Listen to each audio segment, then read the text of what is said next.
কুরকুরে আমাদের সবার কাছে একটা ফেভারিট জিনিস। তো আজকে আমি এই কুরকুরে দিয়ে তোমাদের একটা নতুন রেসিপি করে দেখাবো।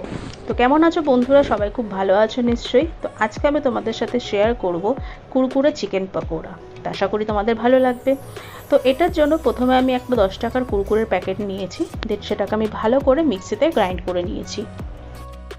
এরপর কিছুটা চিকেন নিয়ে নিয়েছি এবং সেটাকে ভালো দিয়ে আমি নুন দিয়ে মাখিয়ে রেখেছিলাম।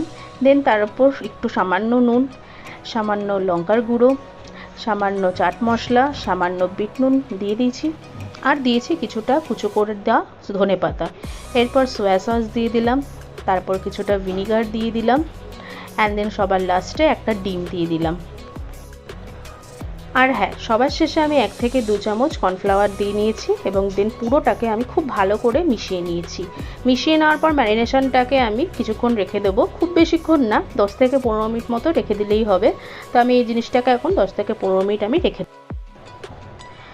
10 থেকে 15 মিনিট মাখানোর পরে এবার ভালো করে দেখবে কি করছি।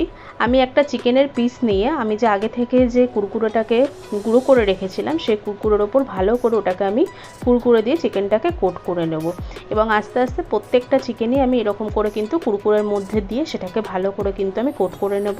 এবং দেখো আমি কোট করার পর আমার চিকেনের অবস্থাটা এইরকম। দেখেছো আমি সব চিকেনগুলি ভালো করে কোট করে নিয়েছি। তো তোমরাও কিন্তু এরকম করে ভালো করে কোট করে নেবে। এরপর আর কিছুই না, কড়া বসিয়ে দিয়েছি এবং তার মধ্যে বেশ কিছুটা তেল নিয়ে নিয়েছি।